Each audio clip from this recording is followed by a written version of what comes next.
Welcome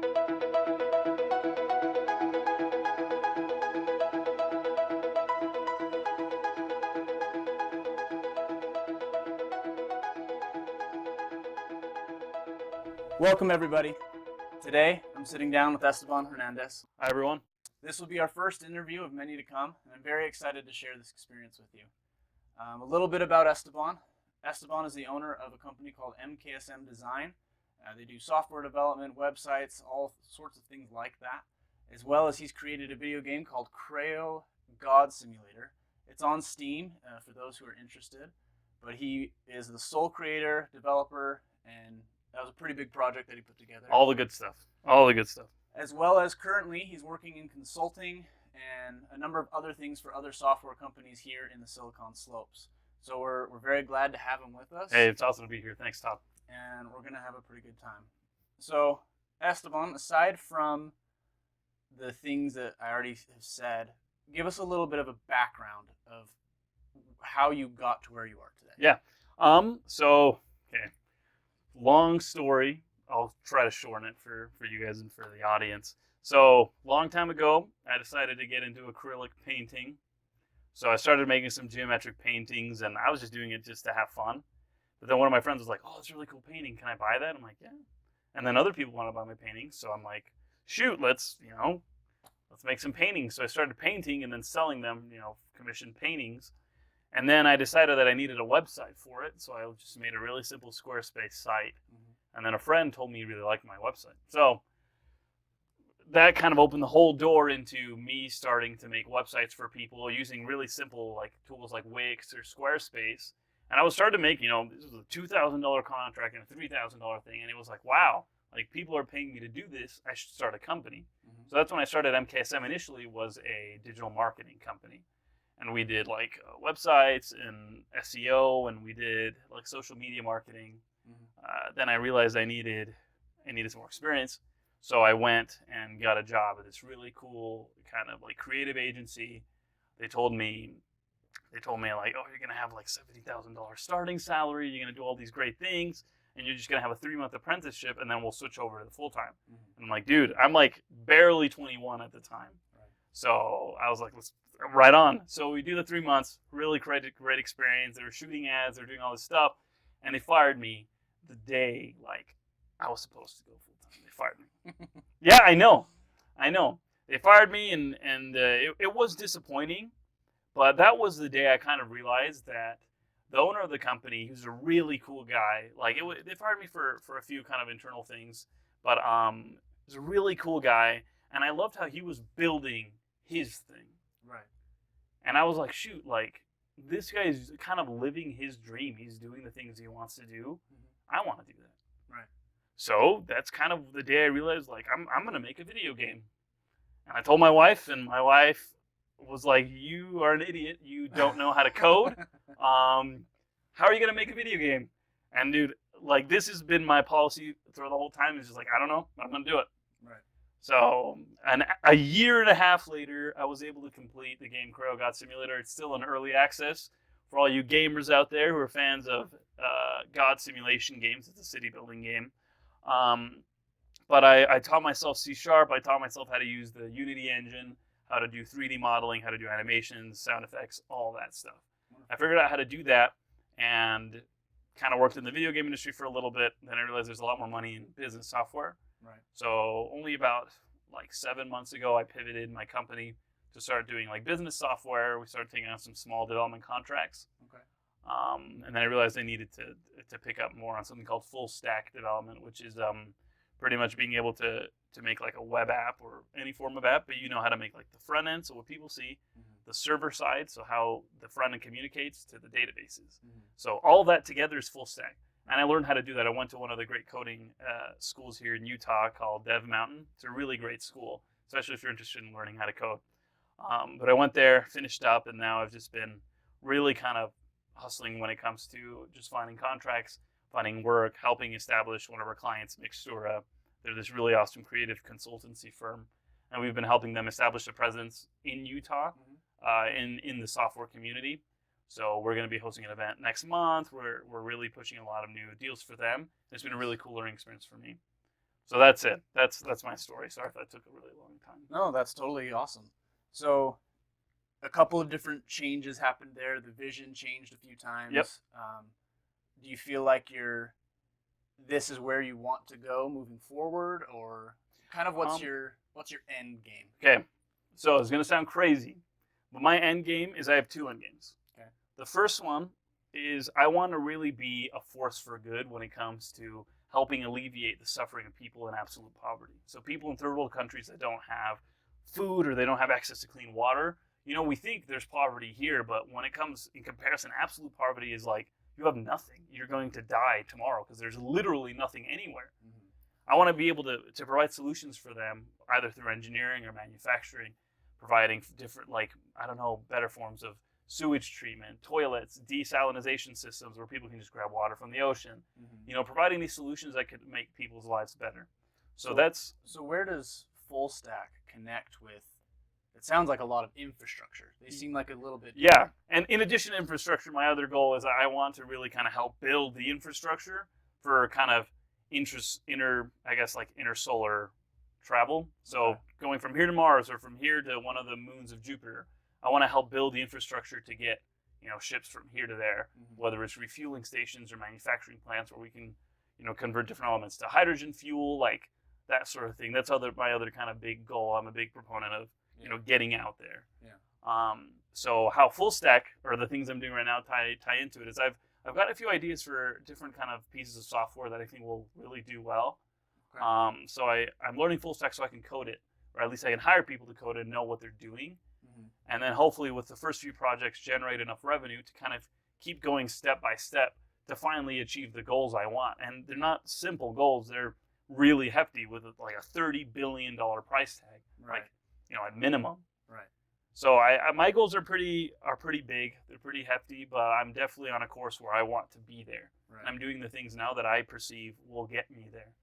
So why pick a goal that's so lofty? A lot of times people say, set a goal that's achievable, something mm-hmm. that you know you can do. Yeah, definitely. So why are you maybe not following that typical advice? Like, dude, you get one life, man. Yeah. Like, you get one life, and you choose how to spend it.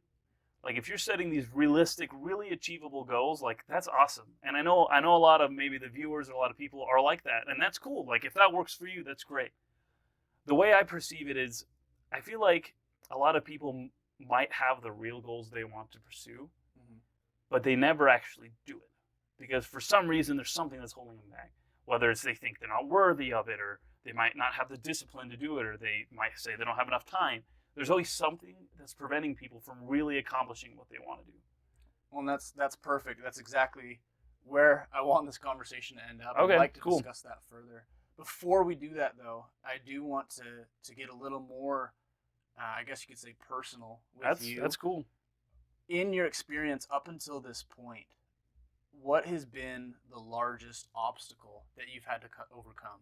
Whether that's been like a personal thing where you, kind of like you were saying, like you had to find yourself, or a business thing, or I mean, what was that?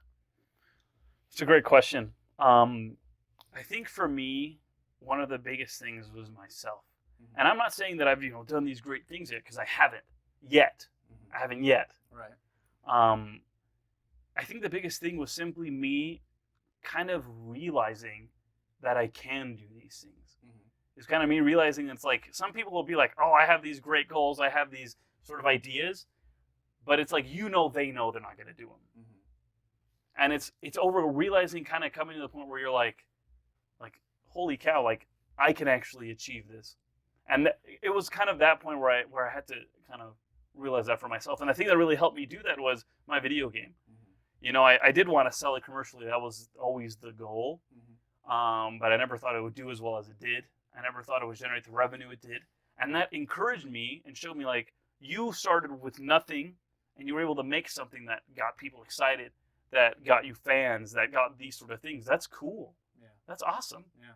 And from that's kind of what made me be like, well, if I can do that with a video game, mm-hmm.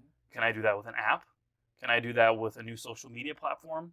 Can I do that with commercializing space travel, building a refueling station on the moon? Like, those things are crazy sounding, But if you break it down little by little, it is achievable. You just got to find that path to get there. But kind of working back to your question, I think the biggest thing I had to overcome was simply believing that it was a reality, like that I could do it. Mm-hmm. Yeah, I think that was the biggest one. And so with that, to overcome that obstacle, were there maybe habits or little things that you did consistently that strengthened your resolve and helped you to accomplish that? Yeah. Well, one of the big ones is just like, dude, you got to write down what you want to do. You have to have that visualized. I think one of the most important things, actually, beyond that, one of the most important things, you got to find out why. Like, why do you want to do that? Why do you want to, build a base on the moon? Why do you want to help people in third world countries? You got to find out that why. And it's got to be that deep, emotional, that raw why that drives you to do it. I don't know, I was reading the Elon Musk biography, and one of the biggest things is because he feels impelled to get humans, make them a multiplanetary species, because he's worried that at some point we're going to kill ourselves. So he feels it a moral responsibility to do so. So that's why he's pushing so hard. For me, it's really just that innate urge to help other people. The fact that, I've been really fortunate to have the life I've had, and other people aren't. Right. So I find it a moral responsibility to give back if you can. And so that's kind of one of the biggest driving forces. And the other ones, I agree with Elon. I think we do need to leave. I think we do need to become a multiplanetary species. And I don't know, dude, like recent estimates think that we can get to Mars in 3 months using current rocket engines or fuels. Dude, it took 3 months to travel from Europe to the New World in the, 1600s? Yeah. Isn't that weird to think about? True. So it's the same. So if you can set up the infrastructure to make it easy to make that sort of transport, I think that's really cool. But that's the one thing, is really just kind of finding out, the why first. Yeah. Then the next thing is just being able to set these smaller goals consistently and achieve them consistently. It's okay to set these big dreams and these big goals, but you have to get good at setting small achievable goals that you can actually, fulfill and then feel good about, to encourage you to keep going. Yeah. If you keep setting these ridiculous goals that you're never going to achieve, you will never continue because you'll be too discouraged. You'll never reach any of them. Right. Whereas if you're someone trying to lose weight, your goal is to lose 40 pounds, but what can you do this week? How much you want to lose this week? Or maybe not even lose. What habits do you want to change this week or today? Right. You need to set those things. So for me, when I was making Creo, the video game, I went to school, I had a job, but my goal was that I wanted to work 4 hours in the evening. Today, this is the gameplay element I wanted to add. This is a new building I want to add. Like, you had to set those goals daily, because when you start working on projects that take a year or 2 years, most people get burned out. Right. So you need to set those small achievable goals and track them and reward yourself. Okay, cool. If you did something, feel good about it. Yeah. So something I wanted to circle back to real quick is you mentioned finding your why, finding that internal value that you can latch onto that's going to get you through things. Yeah. I wanted to ask you how would you recommend finding that why for someone who maybe doesn't know yet or is unsure of what's truly important to them? Yeah. I think it's going to take a lot of soul searching. Sometimes you might not have a why. Sometimes your goals might be to just make a ton of money. Why? I don't know. I just want money. I want to live the good life. I want to be on yachts and be with women or whatever. You want that? That's fine. That's your why. But if you can get a deeper why, something that actually drives you, some sort of intrinsic, this spiritual thing that impels you, you need to have that internal fuel, because things are going to get hard. They're going to become repetitive and boring. It's not going to be as glamorous as you thought. Yeah. You need to have that. So I think one of the best things to do initially, if you're kind of trying to work on this project or this new thing, is finding that why. Finding out for this little thing, or for whatever project, what is my dream? What's the thing I want to accomplish it? Okay, why do I want to do it? Well, you got to sit. You got to sit and think. That's something a lot of us don't do nowadays. Is just sit down and think. Take some time for ourselves. Take some time. Like, literally go outside, sit under a tree, put your phone away, and just think about stuff. Right. If you got to commute, you guys are lucky. You can think about all this stuff on the way home. Put on some classical music, turn off the pop music, and then just kind of think about the why. It just really takes, you just got to seek it. and you'll find it. So. Right. Well, awesome.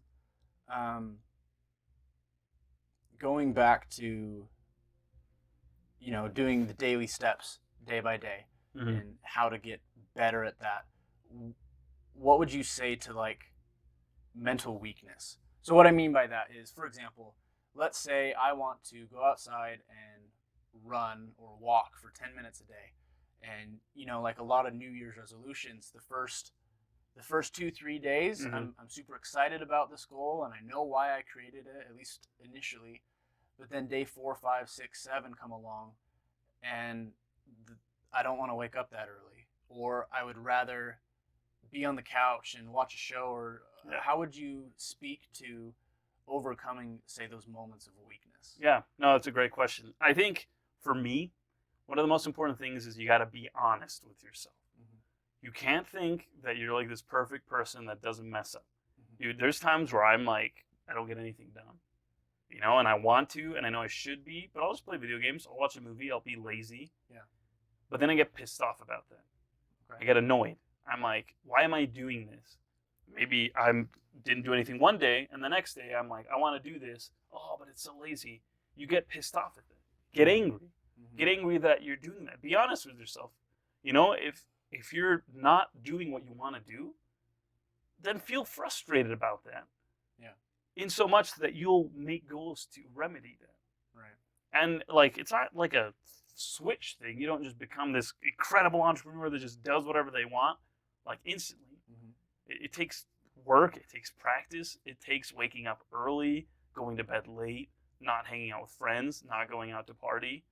The way I see it is like, if you're goofing off, if you're not doing stuff, there's some kid in some other country, or there's somebody, might even be a mile away, that's working super hard towards their goal. Right now, they're a nobody. Give them 10 years, they're going to be on the front pages of Forbes. They're going to be running this big company. They're going to be making an impact. So if you're not doing anything now, but someone else is, it's like, that's the thing that drives me. Right. Is, you want to be kind of always working on something.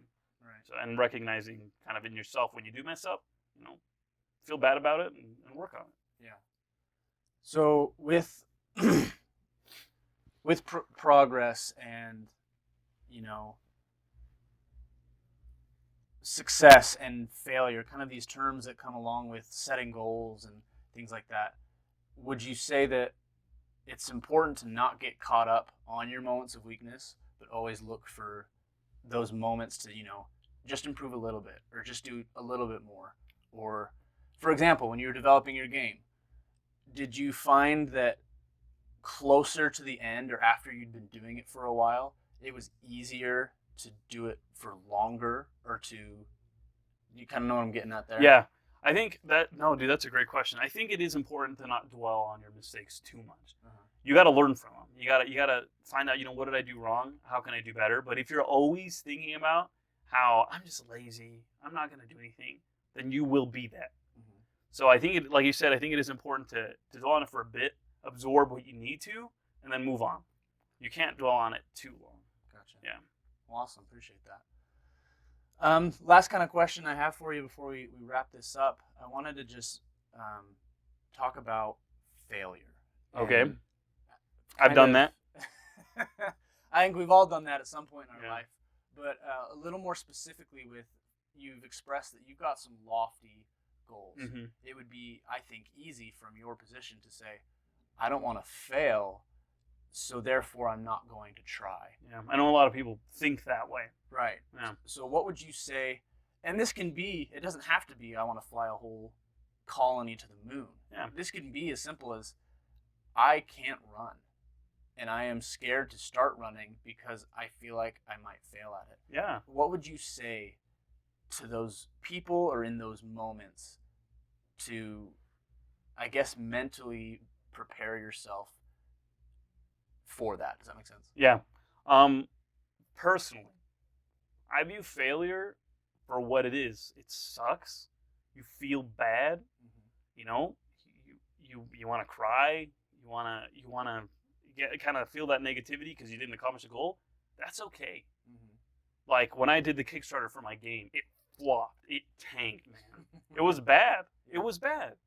I was depressed for like 2 days. Don't talk to me. I'm bummed out. I'm pissed off. I thought, my friend, all this stuff. And then 2 days later, you're like, okay, what's next? Yeah. It's I think a lot of the hangups that people have is they just don't want to deal with those negative emotions. Mm-hmm. They don't want to deal with the pain that comes from failing. Mm-hmm. And that's understandable. Right. People tend to avoid pain. But I think the thing that makes, certain people different from other people is your ability to kind of realize that pain's inevitable. You're going to fail no matter what you do. Right. Most successful people fail a ridiculous amount of times before they succeed. But there's got to be something that they're doing that keeps them going. And I think the one of the greatest things is just being able to just learn from it. Mm-hmm. I think a lot of people have a hard time learning from failure. Right. Failure, I've heard, it can be your greatest teacher. You can learn the most from failing. I failed a ton with a lot of projects I've done. And not only failed by external forces, I failed because I'm lazy, or I failed because I'm not smart enough, or I didn't understand this concept, or whatever. Mm-hmm. You can fail for whatever reason. Right. I can't tell you how many times I tried to get working out, getting really fit, and I fail because I put priority on other things and not on working out. That's still a failure, and you can grab stuff from that. Mm-hmm. The way to see it is sometimes it's important to just kind of step back from your emotions, physically grab the good thing from that failure, right, and just put it in your pocket, and then move on. And it's okay to be scared. It's okay to be afraid of failing. This goes out to a lot of the people out there that I think are afraid of failing. Yeah. Whether it's, starting a multi-billion-dollar company or, asking the girl out on a date or whatever. Yeah. You're scared of failing, and that's okay. You can feel bad. You can be scared. But the biggest thing is just do it. Mm-hmm. If you fail, learn from it. Mm-hmm. But at least you can say that you've tried. At least you can say that you attempted to ask the girl or the guy out. Mm-hmm. You attempted to build an infrastructure system to the moon or to Mars. You tried. Right. And perhaps you'll learn something great from it, or others will learn from your mistakes. Right. And we just kind of build each other up. I don't know. I hope that answered your question. No, it does. Yeah. And just a thought I had, would you say that a lot of times we start working on something, we get somewhere, and then we're met with a failure? Could you argue that we a lot of times fail to see the progress that happened? Oh, dude, I do that all the time. Uh-huh. One thing I have a hard time doing, and I'll be honest with everybody who's watching, I have a hard time recognizing the progress I've made. Mm-hmm. Because I'm always, going to the next thing, moving on, picking a new project. I never actually step back and I'm like, wow, I've done a lot, or I'm definitely in a different spot than I was a year before. Mm-hmm. And that's something I have to change. Yeah. I think it's super important to recognize hey, you might not be a millionaire right now, but why don't you look at yourself now and look at yourself a year ago, 2 years ago? You're a better person. Yeah. You have more discipline. You have more drive. You've got these abilities that you didn't have before. And I think that's really cool. I think human progress, the ability to improve as a person, as an individual, in whatever way, I think that's the coolest thing ever. Mm-hmm. So, yeah, I think it's super important to be able to recognize your progress. So when you fail, take a step back and be like, dang, I failed, but what have I done so far? Yeah. Okay, you feel a little bit better and you move on to the next thing. But that's a great point. Yeah, I know I need to do that. Uh-huh. It's super important to recognize the progress you have made. Awesome. Wonderful. I want to thank you for your time. Hey. I think this has been very valuable. I hope that you're able to take away something from this. We all struggle. We all have little mental blocks and little failures that come into our lives and want to knock us off our path. But I know that as we push through them and as we make little steps toward progress, that we can achieve any and all goals that we want in our lives. So again, I want to thank you, Esteban. Hey, thank you for having me on the show, Tom. Of course. Really. Are there any last words you would have for the viewers? Just keep working at it. Whatever things you're working on, whether it's big or small, just don't quit. Just keep working on it, and you can succeed or you can fail, but always have something. Be that person that always is working on something. I think that's really using up this one lifetime you have the best. Awesome. So, yeah. Thank you. Yeah. So I'll put a couple of links in the description referencing a couple of things Esteban mentioned. We'll reference the game, his company website, things like that. So you can, if you choose to connect with Esteban or want to reach out and thank him for his time or have a question for him, we'll do that there. But for now, thanks, and let's get better together. Bye, everybody.